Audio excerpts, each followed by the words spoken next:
akan diberikan kepada target.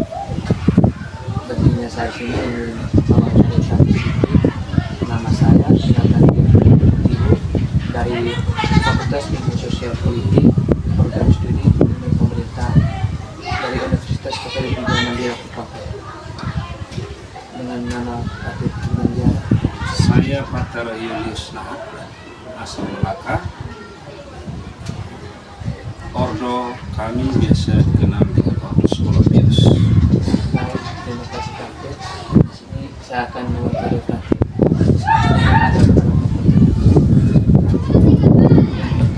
Yang pertama, apa yang menjadi alasan utama David memilih jalan hidup mendiara?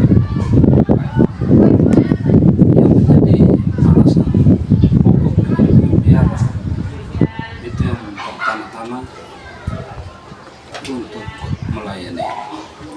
Tetapi sebelum masuk dalam taraf melayani, untuk hidup menjadi seorang biarawan itu tidak mudah. Tidak mudah karena masih banyak sekali keinginan-keinginan manusiawi yang terpenuhi. Sehingga ketika menjalani hidup pelayanan, ada hal-hal yang sifatnya pribadi yang perlu dibentuk untuk terarah. Ada hal-hal yang pribadi yang sifatnya untuk mendapat peneguhan dan penyembuhan. Sehingga sebelum menjadi pelayan, itu harus pertama-tama menjadi seorang pendengar, menjadi seorang murid. Pada intinya, hidup membiara itu adalah sebuah pemberian diri, karena banyak sekali keinginan-keinginan pribadi, keinginan manusiawi yang berjalan bersama, sehingga ketika masuk di dalam biara itu bukan otomatis kita mau menjadi pelayan atau menjadi biarawan, tapi pertama-tama kita menjadi manusia yang baik. Proses formasi, lewat formasi, kemudian lewat hidup bersama untuk membentuk satu keluarga yang bukan berdasarkan darah dan daging, tapi keluarga rohani dengan satu tujuan, satu misi, yaitu untuk mengikuti spiritualitas dari pendiri, yaitu Santo Yosef Palasan, untuk menjadi pendidik, dan juga yang paling penting itu untuk mengikuti Kristus yang mana. Sehingga dalam proses pemurnian itu ada kalanya kita mau seperti mau menyerah, seperti mau mundur, tetapi ketika dalam proses akhir sebelum kaul kekal, sebelum menjadi imam, itu ada yang namanya retret, mengumpulkan semua motivasi. Ada satu hal yang sangat menarik yang membuat keinginan saya menjadi kuat itu di kitab Ibrani kalau tidak salah, yaitu panggilan untuk menjadi imam, di mana seorang imam itu dipanggil untuk menyucikan diri pertama-tama, dan juga menyucikan umat. Sehingga itu tugas, itu rahmat yang sangat luar biasa menguatkan saya. Selain menjadi biarawan, tapi menjadi imam itulah hal yang tertinggi menurut saya. Karena itu ada rahmat kabisan dan rahmat umat. Itu yang memampukan semua orang yang terpanggil untuk bisa menjadi pribadi atau alat Tuhan yang dipakai di dunia ini untuk menyucikan diri dan menyucikan sesama. Jadi menurut saya motivasi yang tertinggi adalah itu, untuk menyucikan diri dan sesama. Itu adalah panggilan dari Tuhan sendiri, sehingga saya merasa itu penting sekali di atas semua alasan-alasan yang sifatnya hanya tambahan. Sekian. Bagaimana proses atau transformasi yang telah terjalani hingga akhirnya menerapkan kaul kekal? Prosesnya tidak mudah. Ada 2 kali gagal.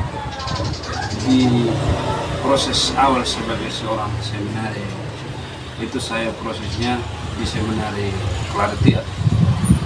dalam waktu 6 tahun melewati tahap formasi dan juga kuliah di Sahabat, tapi akhirnya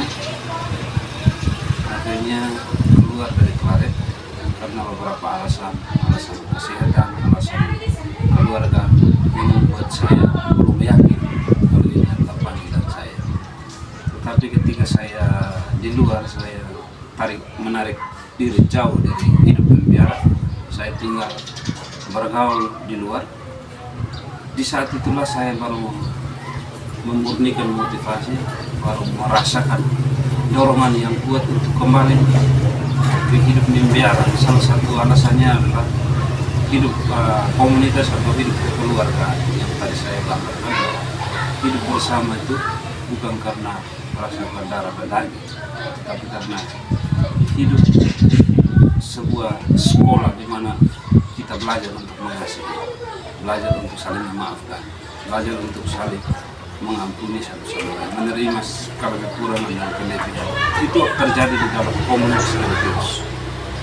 Beda komunitas religius dia tinggal di satu atap seperti rumah kos. Rumah kos masing-masing orang punya cita-cita yang berbeda, hanya kebetulan tinggal bersama. Tapi hidup membara kita dituntut untuk hidup bersama, tetapi dengan motivasi untuk saling mengasihi. Jadi semua apa yang kita lakukan itu dalam konteks bersama-sama dengan satu motivasi untuk mengasihi dan menjadi sebuah sarana tempat di mana kita bisa bermisi. Itu yang membantu saya menemukan jati diri saya, bahwa hidup komunitas itu adalah proses untuk menyembuhkan saya dari hal-hal yang sifatnya individualistik, proses membantu saya untuk bisa melatih mengasihi. Dari sebelum saya mengasihi, saya juga melayani, saya juga mengasihi sesama dan diri sendiri. Jadi proses pada dasarnya adalah proses pemurnian dan penyembuhan. Dan sebelum kau kekal, saya memutuskan keluar 1 tahun di luar untuk merefleksikan apa Tuhan mau dari saya, mau hidup membiara atau mau hidup berkeluarga. Tetapi ketika di luar, ketika saya bergabung di dalam kelompok-kelompok doa-doa penyembuhan, bergaul dengan orang-orang luar, saya merasa panggilan saya adalah ke hidup membiara dan menjadi imam. Akhirnya saya kembali dengan motivasi itu, dengan tujuan yang murni untuk memberikan diri saya, untuk berani meninggalkan impian-impian saya untuk menjadi seorang kepada seorang imam religius untuk melayani sesama. Jadi prosesnya proses yang panjang, dari aspek-aspek manusiawi harus berubah, aspek-aspek Kristiani, aspek-aspek religius, dan aspek misi atau aspek dari karisma pendiri itu sendiri. Semuanya itu membantu saya untuk menjadi dewasa, dan akhirnya saya bulat memutuskan untuk menjadi seorang kaum kekal di usia 40 tahun. Usia yang sudah dewasa, usia yang sudah matang, seorang yang mau melayani Tuhan sesama. Apa arti kaul misioner bagi rakyat dan bagaimana rakyat melakukannya? Pada dasarnya kaul kemiskinan itu sebuah sumpah atau sebuah janji yang dibuat dengan sengaja oleh seorang religius, oleh saya, dengan tujuan mempersiapkan saya bisa ada dekat, bisa ada bersama dengan orang-orang miskin. Jadi kaul kemiskinan itu sebagai mediasi, sebagai sarana untuk saya melihat bahwa hidup ini adalah yang paling penting adalah semua hal-hal duniawi itu hanya sebagai sarana, tapi yang paling penting adalah kedekatan dengan Tuhan.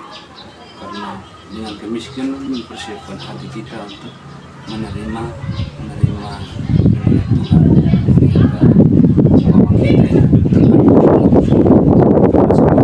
kita yang hal-hal duniawi semakin jauh, semakin saya jauh karena ketergantungan material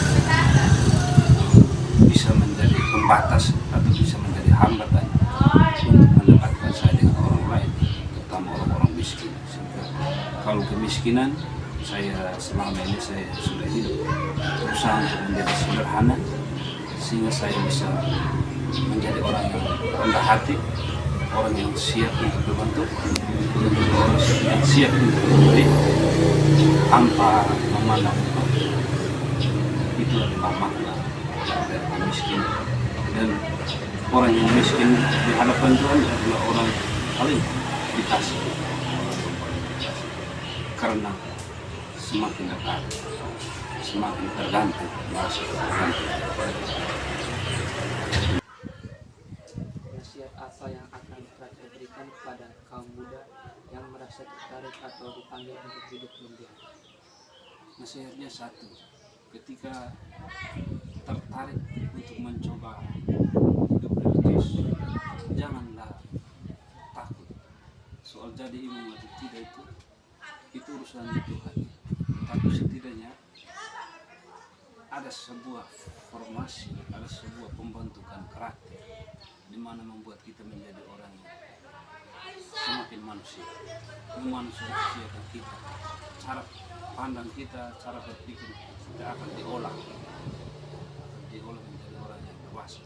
Soal mau jadi imam atau tidak itu urusan belakang, tapi setidaknya kita membina karakter kita untuk menjadi manusia yang sungguh-sungguh bijaksana, terutama di dalam dunia modern sekarang ini.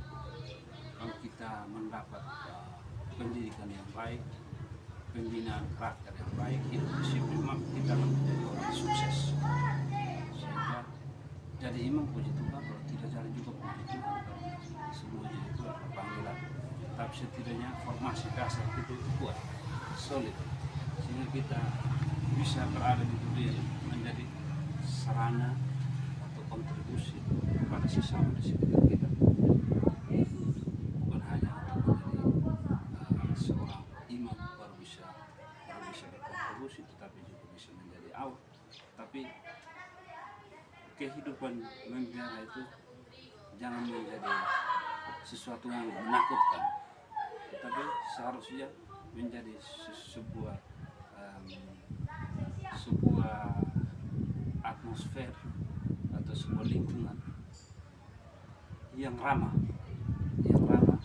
untuk membantu kita menjadi orang yang lebih dewasa.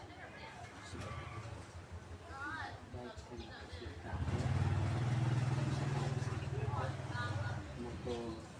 Moto dari biara, motonya dalam bahasa Inggris piety and learning. Kalau dalam bahasa Indonesia adalah kesalehan dan ilmu.